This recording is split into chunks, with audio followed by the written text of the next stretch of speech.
A paz do Senhor a todos em nome de Jesus. Já peço que se você puder, inscreva-se no meu canal, deixa seu like. Para a glória e honra do nome do Todo-Poderoso, estarei deixando uma palavra para a sua vida, em nome de Jesus. Amém? Aleluia. E essa palavra se encontra no livro de Marcos, capítulo 8, versículo 27, que vai dizer: E saiu Jesus e os seus discípulos para as aldeias de Cesareia de Filipe, e no caminho perguntou aos seus discípulos, dizendo: Quem dizem os homens que eu sou? E eles responderam: João Batista, e outros Elias, mas ainda outros um dos profetas.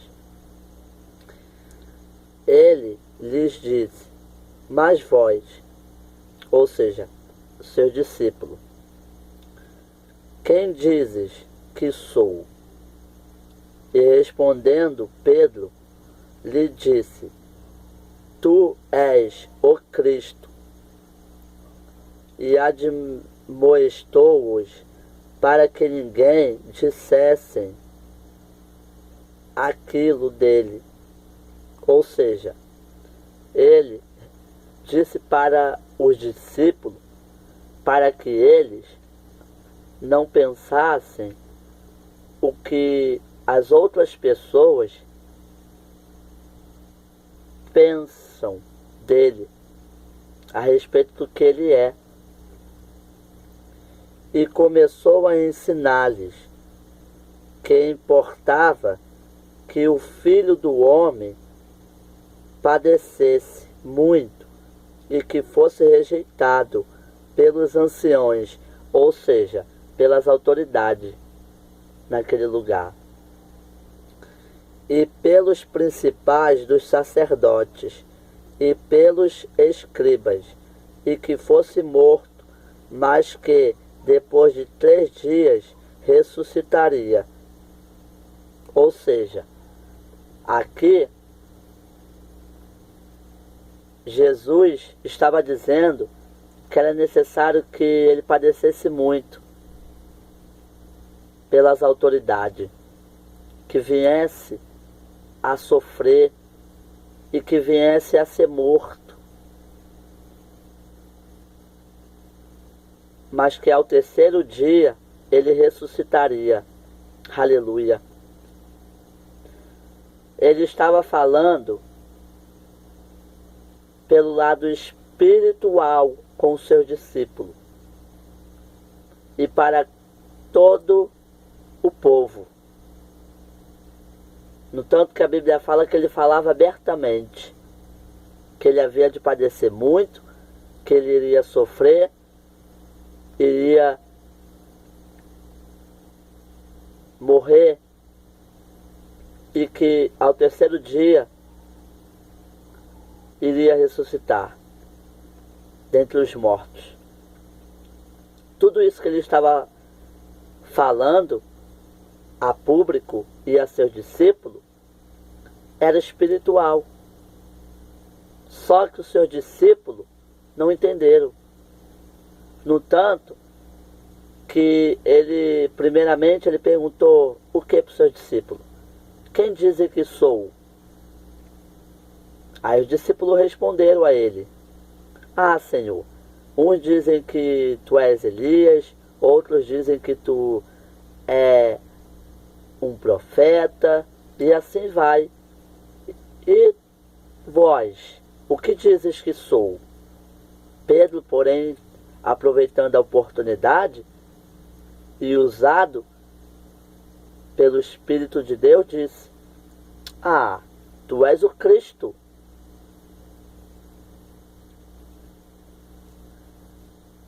E dizia abertamente estas palavras. Ou seja, ele falava com todos, mas eles não estavam em espírito para compreenderem a vontade de Deus para a humanidade. E Pedro tomou parte e começou a repreendê-lo. Ou seja, aqui está a prova de que eles não estavam entendendo o plano de Deus. Pedro repreendeu Jesus por ele ter dito que iria padecer muito, que haveria de ser morto, mas que ao terceiro dia iria ressuscitar. Ou seja, eles andavam com Jesus, comiam com Jesus, mas não compreendia o plano de Deus, sendo que era o próprio Deus com eles. E assim muitas das vezes era na minha vida e na tua vida. Mas ele, virando-se e olhando para os seus discípulos, repreendeu a Pedro, dizendo: retira-te diante de mim, Satanás, porque não compreendes as coisas que são de Deus, mas as coisas que são dos homens. Ou seja, Pedro, ele não entendeu que realmente Jesus haveria de padecer, Jesus haveria de morrer, mas que ao terceiro dia, como diz as Escrituras, ele havia de ressuscitar. Só que naquele momento era uma guerra espiritual para que eles compreendessem as obras de Deus. Porque por mais que eles comessem com Jesus, andassem com Jesus, existia, como de fato existe hoje também, uma luta espiritual para que eu, todos nós, não compreendemos a palavra de Deus. Não viemos a compreender o que as Escrituras querem nos passar.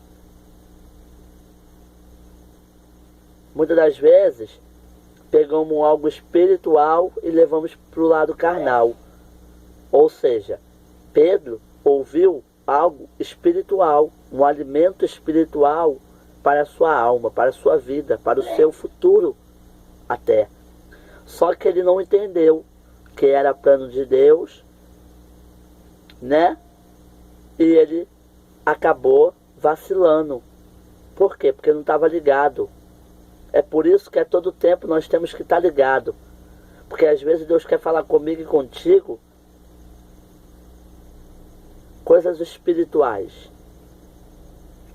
coisas vindouras para mim e para você, coisas pertencentes a Deus. Só que é aquilo, nós temos que estar ligado em espírito e em verdade para com Deus. Nós temos que nos aprofundar na palavra de Deus. Temos que examinar bem as Escrituras para que possamos entender a vontade do Pai no Filho. Hoje nós temos o Espírito Santo que nos auxilia, que nos ajuda, que nos capacita, para que possamos entender qual é a vontade do Pai através do Filho e do seu Espírito que habita dentro de nós. Só que se nós não tivermos adubado na fé, adubado na palavra e adubado em Cristo, vai ser impossível. Nós vamos fazer muitas das vezes como Pedro. Vamos ser repreendidos por Jesus. Por quê? Porque não estamos entendendo a vontade do Pai. Estamos indo contra a vontade do Pai. Estamos questionando o decreto que Deus escreveu. Por que Pedro questionou essa fala de Jesus? de que ele iria padecer, de que ele iria morrer, mas ao terceiro dia iria ressuscitar. Porque ele não compreendeu o plano celestial de Deus. Entanto que o próprio Jesus repreendeu Pedro perante os de seus discípulos e a todo o povo. Por quê? Porque ali Jesus ele já estava olhando pelo lado espiritual.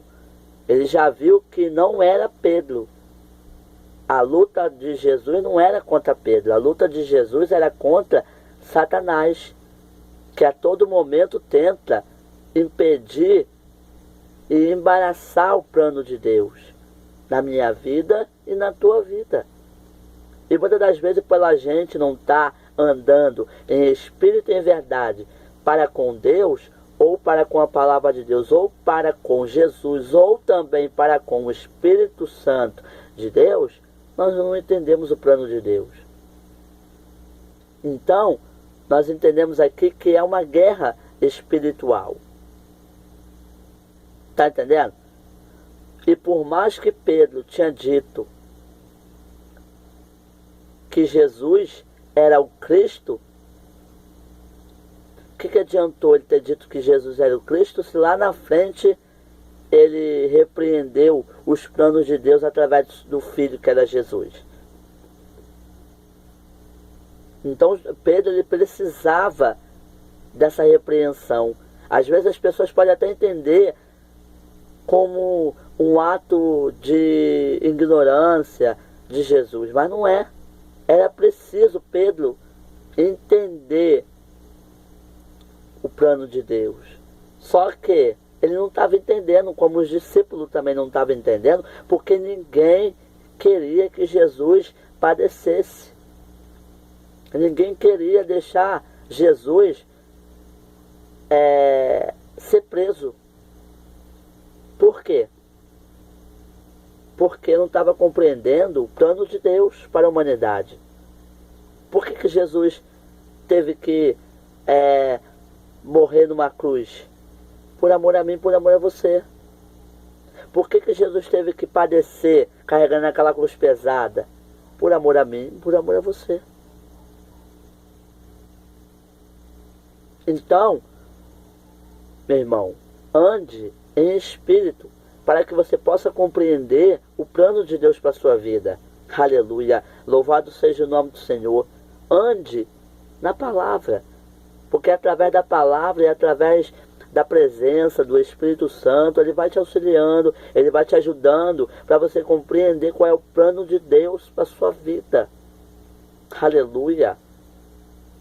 Às vezes Deus avisa, se conserta, porque eu tenho uma obra.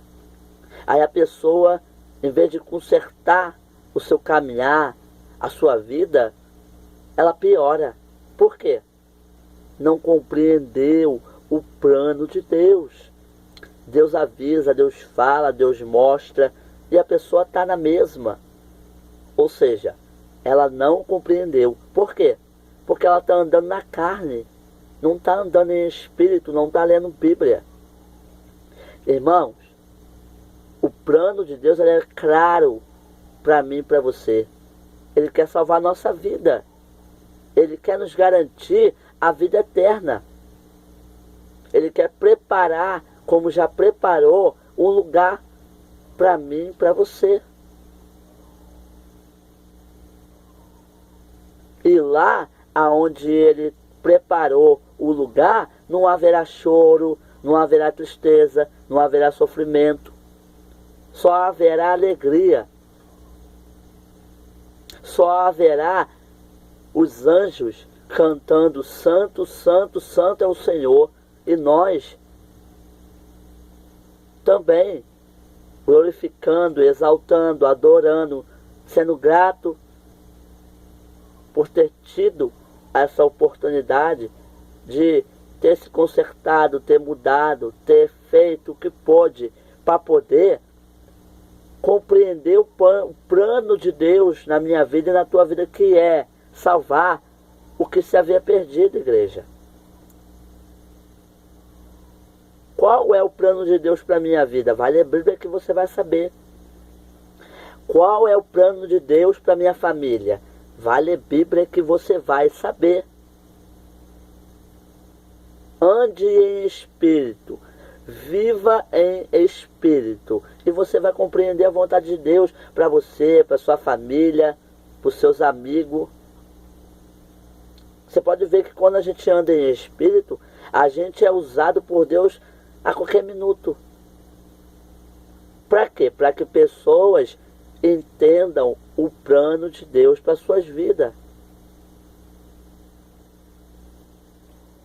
Não julgo Pedro por ele não ter entendido o plano de Deus. Porque às vezes eu também não compreendo. Mas é só eu ler as Escrituras Sagradas que eu compreendo. É só eu andar em espírito e em verdade para com Deus.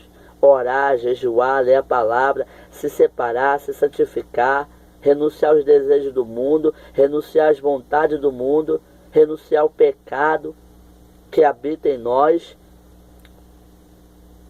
que nós vamos compreender a vontade de Deus. A vontade de Deus é salvar o que se havia perdido. A vontade de Deus é me ver feliz, é te ver feliz, livre do pecado, livre da condenação eterna. Porque foi para isso que Jesus padeceu, morreu e ressuscitou ao terceiro dia.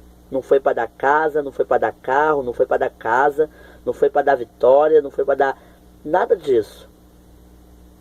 Foi para que eu e você compreendesse os planos de Deus, que é salvar a minha alma, a tua alma. Salvar de fato o que se havia perdido. Amém, povo de Deus? Compreenda o plano de Deus para a sua vida. Ore, jejue, leia a palavra, se separe, se consagre a Deus nas madrugadas. Desperta tu que dormes, a palavra diz, e Cristo te esclarecerá. Ou seja, Cristo ele quer nos esclarecer a vontade do Pai, do Filho e do Espírito Santo. Só que muitas das vezes nos encontramos dispersos. A Bíblia diz que carne e sangue não herdará o reino de Deus, mas aqueles que andam em espírito e em verdade herdará o reino de Deus. Ou seja, não é fazendo a minha vontade que eu vou herdar o reino de Deus, que eu vou compreender o plano de Deus para a minha vida. É sendo obediente à palavra. É entrando no mundo espiritual que eu vou compreender a vontade de Deus para mim e para a minha família. E se você também quer compreender o plano de Deus para a sua vida, para a sua família, as Escrituras ela é clara em dizer que Jesus veio buscar o que se havia perdido. Mas para ele buscar e salvar o que se havia perdido, nós temos que nos esforçar. Temos que andar em espírito. Amém, povo de Deus? Glória a Deus por essa palavra. Palavra abençoada dos altos céus para nossas vidas. Aleluia. Deus abençoe a sua vida. Deus abençoe a vossa família.